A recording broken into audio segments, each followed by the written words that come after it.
Have you ever wondered which piece of jewelry is the most expensive in the world among royalty? For centuries, monarchs have adorned themselves with jewels symbolizing power, status, and, of course, incredible wealth. These exquisite pieces, holding the stories of entire eras, are today valued at astronomical sums.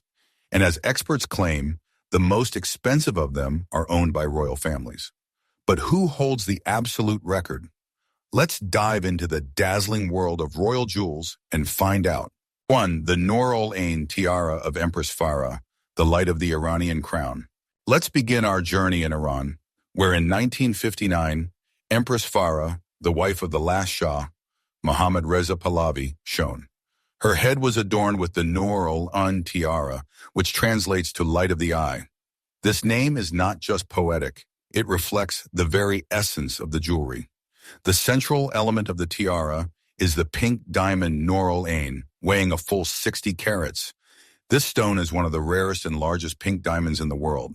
Its clarity and color saturation are stunning. Imagine a delicate yet bright pink hue, like a morning dawn frozen in a gemstone. But Noor ul Ain is not the only treasure of the tiara. It is surrounded by 324 other diamonds, creating a shimmering halo.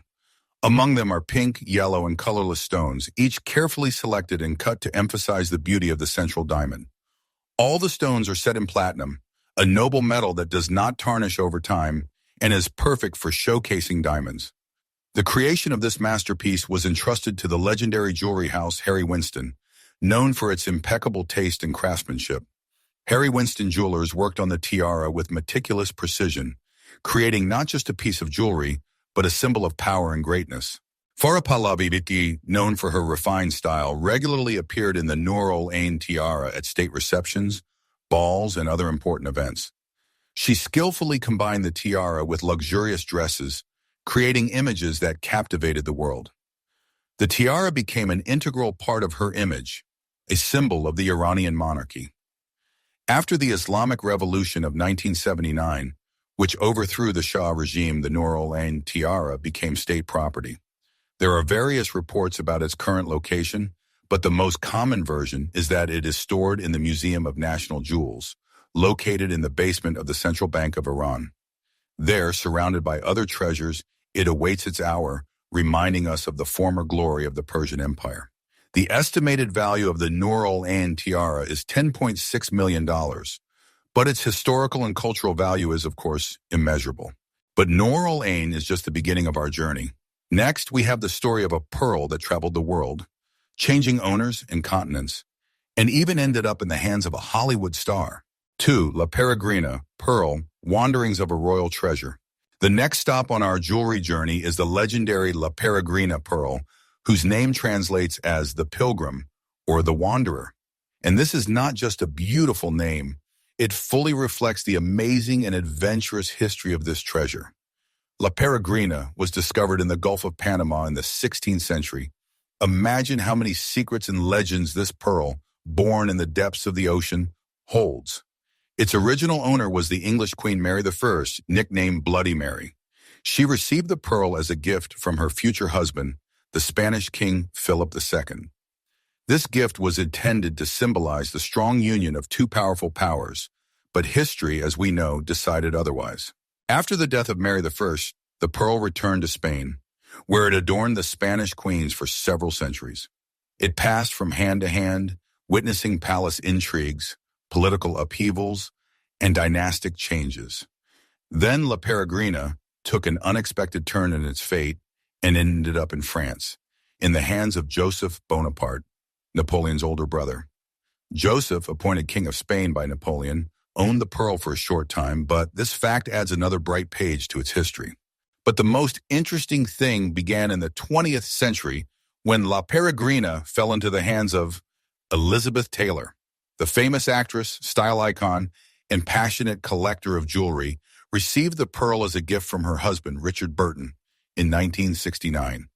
Burton acquired it at auction for $37,000, a significant amount at that time.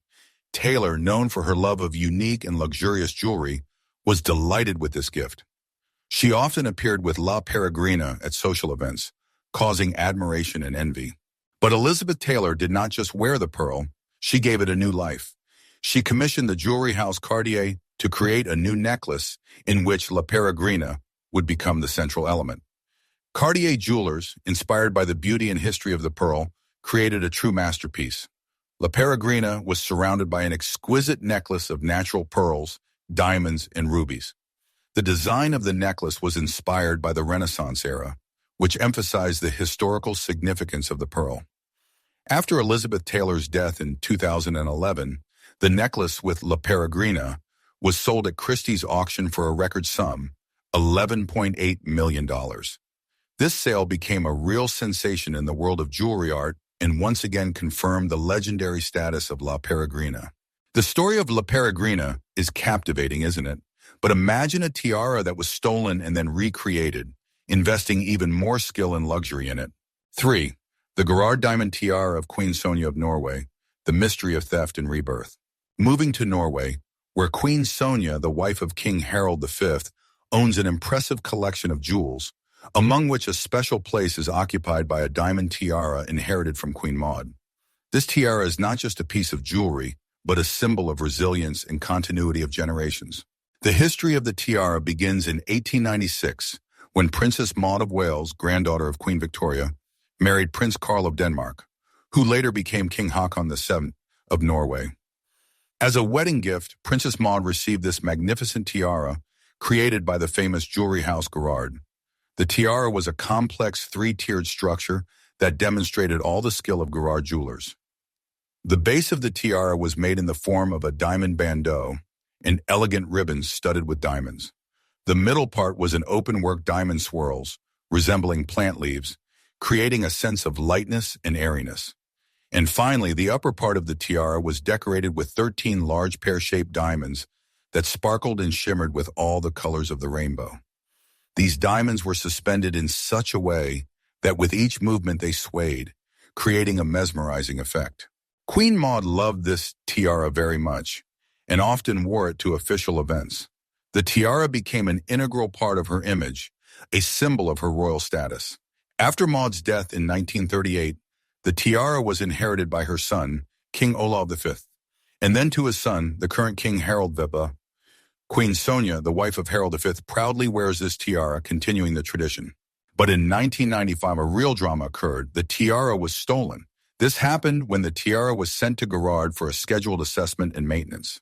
The abduction was a real shock to the royal family and to the entire jewelry world. Despite all the efforts of the police, the tiara was never found. It was a huge loss because the tiara had not only material, but also enormous historical value.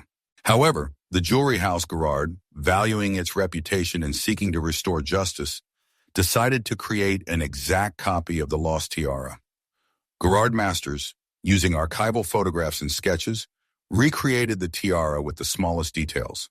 They selected diamonds as similar as possible to those in the original tiara and recreated the complex three-tiered structure. The work was performed at the highest level, and the new tiara became a worthy replacement for the lost one. Today, the cost of this replica is estimated at approximately $12 million. An amazing story, isn't it? Now imagine a tiara that has been kept in the royal treasury for decades and for the first time in a long time saw the light at a royal wedding. 4. The Boucheron Emerald Tiara, wedding shine of Princess Eugenie. In 2018, the whole world watched with bated breath the wedding of Princess Eugenie of York and Jack Brooksbank. But the attention of many was riveted not only to the bride and groom, but also to the magnificent tiara adorning the princess's head. It was the Greville Emerald Kokoshnik tiara, a true treasure of the British royal family, which had been kept away from prying eyes for decades. The history of this tiara begins in 1919, when the famous French jewelry house Boucheron created it for Margaret Greville, a famous socialite and philanthropist.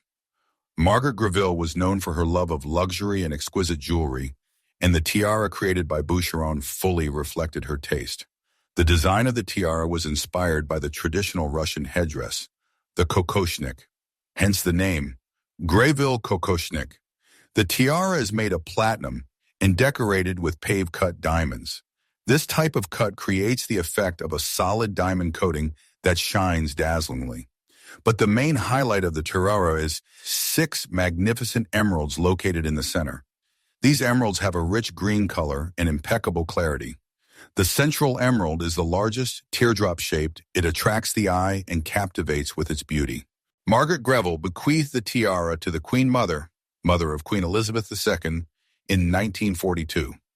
The Queen Mother valued this tiara for its beauty and unique design, but, surprisingly, never wore it to public events. The tiara was kept in the royal treasury, waiting for its hour. After the death of the Queen Mother in 2002, the tiara was inherited by Queen Elizabeth II, and again the tiara remained in the shadows, not appearing in public. And so, in 2018, Princess Eugenie, granddaughter of Queen Elizabeth II, chose this tiara for her wedding look. It was a bold and unexpected choice because the Greville-Kukushnik tiara had not appeared in public for more than 70 years. Princess Eugenie, known for her modern style, managed to breathe new life into this ancient jewelry. She combined the tiara with an elegant wedding dress, creating an image that was remembered by everyone. The Greville-Kukushnik tiara shone again in all its glory, becoming a symbol of the continuity of generations and the connection of times. Princess Eugenie's tiara is a story about returning to the roots. But the Swan Lake necklace, on the contrary, is associated with a tragic end. 5. The Garrard Swan Lake Suite of Princess Diana, an unfulfilled dream. The Swan Lake necklace is not just a jewel, it is a symbol of unfulfilled hopes in the tragic fate of Princess Diana. This is a piece of jewelry that is inextricably linked with her last days and will forever remain in the memory of millions of people. The Swan Lake necklace did not get its name by chance. In June of 1997, Princess Diana attended the premiere of the ballet Swan Lake at London's Royal Albert Hall. She wore this magnificent necklace, which immediately attracted the attention of the public and the press. The necklace was created by the jewelry house Garrard, which at that time was the official jeweler of the British royal family. It was an exquisite composition of 178 diamonds and 5 large pearls, arranged in the form of stylized swan wings. The central pearl is the largest, teardrop-shaped. It hung from the necklace, attracting all eyes to itself. The diamonds surrounding the pearls were cut in such a way as to maximize the reflection of light, creating an effect of shimmering and radiance. The Swan Lake necklace was part of a suite, which also included a pair of earrings. The earrings were made in the same style as the necklace and complemented it, creating a complete look. However, Princess Diana never had time to wear the earrings. The tragic death in a car accident in Paris in August of 1997 cut short her life and forever left the Swan Lake suite unfinished. After the death of Princess Diana, the necklace and earrings were sold at auction. First, in 2010, the Swan Lake suite was sold at a New York auction, Guernsey's, for $632,000.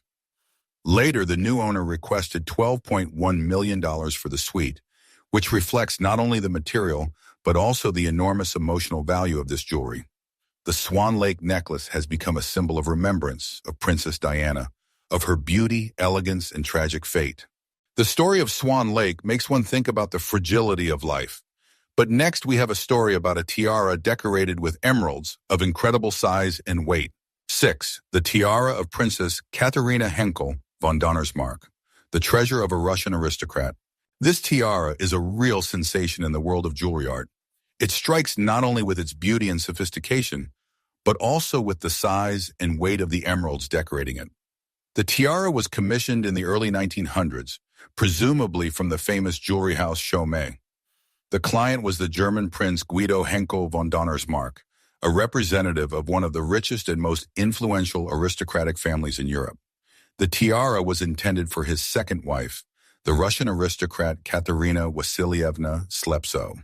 The main decoration of the tiara is 11 large pear-shaped emeralds located in the upper part. These emeralds are real giants.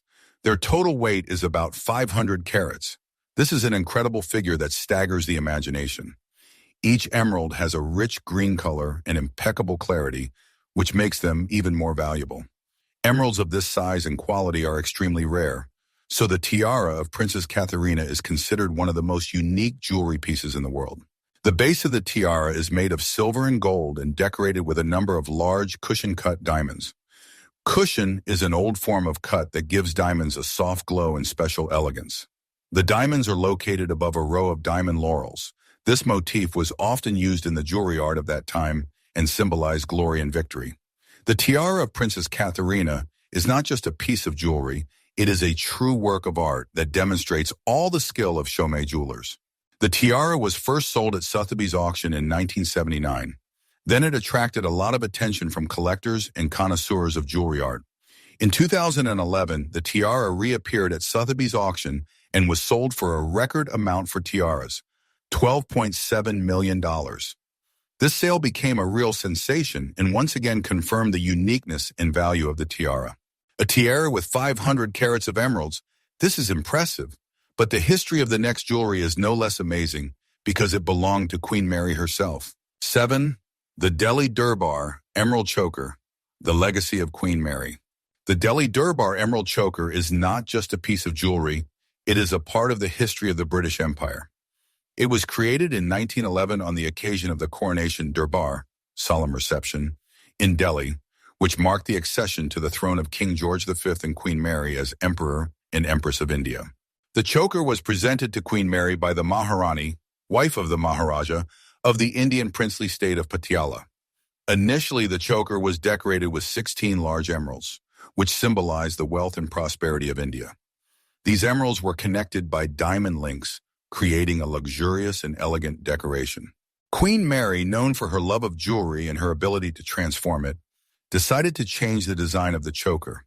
She commissioned the jewelry house Gerard Tagorjard, which was the official jeweler of the British royal family, to remake the choker. Gerard jewelers used 14 emeralds from the original choker and added round-cut diamonds to them, securing all this on a platinum base. The new design of the choker turned out to be even more exquisite and luxurious. After the death of Queen Mary in 1953, the Delhi Durbar choker was inherited by Queen Elizabeth II. Queen Elizabeth II gave the choker to Princess Diana as a wedding gift in 1981. Princess Diana loved this choker very much and often wore it to official events. She skillfully combined it with various outfits, creating memorable images. The Delhi Durbar choker became one of the most recognizable jewelry pieces of Princess Diana. In December of 2022, the Princess of Wales, Kate Middleton, appeared at the Earthshot Prize ceremony in Boston in the Delhi Durbar Emerald Choker. It was a symbolic gesture that demonstrated the continuity of generations and the connection of times. The Delhi Durbar Choker shone again in all its glory, reminding us of the rich history of the British royal family. Today, its value is estimated at approximately $20 million. The Delhi Durbar Choker is a symbol of the connection of generations, but the following brooch is a gift that Queen Elizabeth received for her wedding. 8. The Cartier Williamson Diamond Brooch of Queen Elizabeth II, a pink diamond with a history. This brooch is not just a piece of jewelry, but a symbol of love and appreciation. In 1947, when Princess Elizabeth, the future Queen Elizabeth II, married Prince Philip, she received an unusual gemstone as a gift from Canadian geologist John Thorburn Williamson, a pink diamond weighing 54.5 carats. This diamond was found at the Williamson mine in Tanzania, then Tanganyika, which was owned by the geologist. Williamson decided to present this rare stone to Princess Elizabeth as a wedding gift, thereby expressing his loyalty and admiration for the British monarchy. Pink diamonds are extremely rare, and the Williamson diamond was one of the largest and most beautiful ever found. Princess Elizabeth commissioned the jewelry house Cartier to create a brooch in which this pink diamond would become the central element. Cartier jewelers, inspired by the beauty and uniqueness of the stone, created a true masterpiece. The pink diamond pin was cut to 23.6 carats, receiving the form of a round brilliant. This cut maximizes the beauty and brilliance of the stone. The diamond was placed in the center of the brooch, made in the form of a jonquil flower, daffodil. The petals of the flower were made of platinum and decorated with 203 white diamonds of various cuts, round, baguette, and marquise. These diamonds created a shimmering halo around the pink diamond, emphasizing its beauty and uniqueness. The Cartier Williamson brooch was completed in 1953, the year of the coronation of Queen Elizabeth II. The Queen loved this brooch very much and often wore it to important events. For family portraits, for the weddings of her children, Prince Charles and Princess Diana, Prince Edward and Sophie, as well as other solemn events. The Cartier Williamson brooch became one of the most recognizable and beloved jewelry pieces of Queen Elizabeth II. Its value is estimated at $30.5 million. A brooch with a pink diamond is a symbol of love and loyalty, but the next brooch, which the Queen received from her grandmother, contains even more impressive stones. 9. The Granny's Chips brooch of Queen Elizabeth II, a family heirloom. Granny's Chips. That's what Queen Elizabeth II affectionately and lovingly called the brooch that she inherited from her grandmother, Queen Mary. This name reflects not only family feelings, but also the incredible value of this brooch. The brooch is decorated with two huge diamonds, Cullinan III and Cullinan IV. These diamonds are part of the legendary Cullinan diamond, the largest diamond ever found. The Cullinan diamond was discovered in 1905 in South Africa in the Premier mine. Its weight was an incredible 3,106 carats. The diamond was named after Thomas Cullinan, the owner of the mine. The government of the Transvaal, a former British colony, presented the Cullinan diamond to King Edward VII in 1907 as a sign of reconciliation after the Anglo-Boer War. King Edward VII commissioned the Amsterdam firm Asher to cut the diamond. The cutters divided the diamond into several parts, from which 9 large diamonds and many smaller ones were made. The 2 largest diamonds, Cullinan I, Star of Africa, and Cullinan II, adorn the British royal regalia. Diamonds Cullinan III and Cullinan IV, which decorate the brooch Granny's Chips, are also impressive in size. Cullinan III is pear-shaped. Its weight is 94.4 carats. Cullinan IV is square. Its weight is 63.6 carats. Together, these 2 diamonds weigh about 158 carats. Queen Mary, the wife of King George V, received the diamonds Cullinan III and Cullinan IV as a gift. She commissioned jewelers to create a brooch in which these 2 diamonds would be connected together. The brooch is made of platinum and has a simple but elegant form that emphasizes the beauty and majesty of the diamonds. Queen Elizabeth II inherited the brooch Granny's Chips from her grandmother in 1953. She valued this brooch very much and wore it on special occasions. The brooch Granny's Chips is not just a piece of jewelry, it is a family heirloom that preserves the memory of Queen Mary and the legendary Cullinan diamond. Its value is estimated at $61 million. Granny's Chips is a truly royal decoration, but the absolute record holder in value, the necklace presented to Queen Elizabeth for her wedding, surpasses all the others.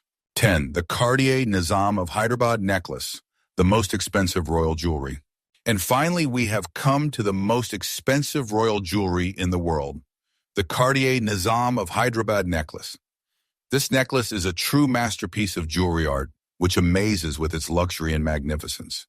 In 1947, when Princess Elizabeth, the future Queen Elizabeth II, married Prince Philip, she received many wedding gifts from all over the world. But one of the most generous and memorable gifts was the necklace from the Nizam of Hyderabad, the ruler of one of the richest principalities in India.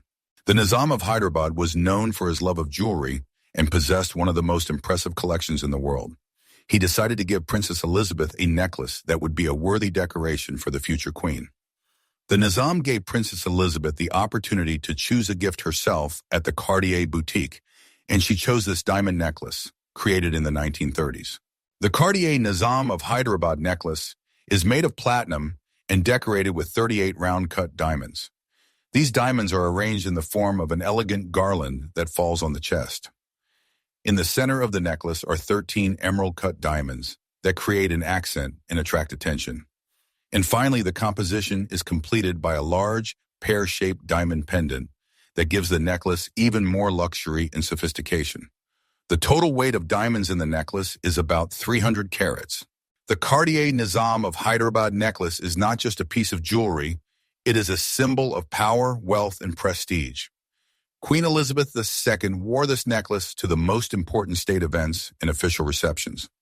In recent years, the Duchess of Cambridge, Kate Middleton, has worn the Nizam of Hyderabad necklace several times. She appeared in it at official events, demonstrating the continuity of generations and the connection of times. The Cartier Nizam of Hyderabad necklace is estimated at $80 million, making it the most expensive royal jewelry in the world. We have made a fascinating journey into the world of royal jewels. Seeing jewelry that not only strikes with its beauty and cost, but also witnesses history, preserves the memory of great personalities and eras. These treasures are not just luxury items, they are symbols of power, heritage, and cultural wealth. Do they make you think about how the perception of value and beauty changes over time? Which of these decorations do you think most fully reflects the character of its owner? Share your opinion in the comments. Don't forget to like and subscribe to the channel so you don't miss new exciting videos.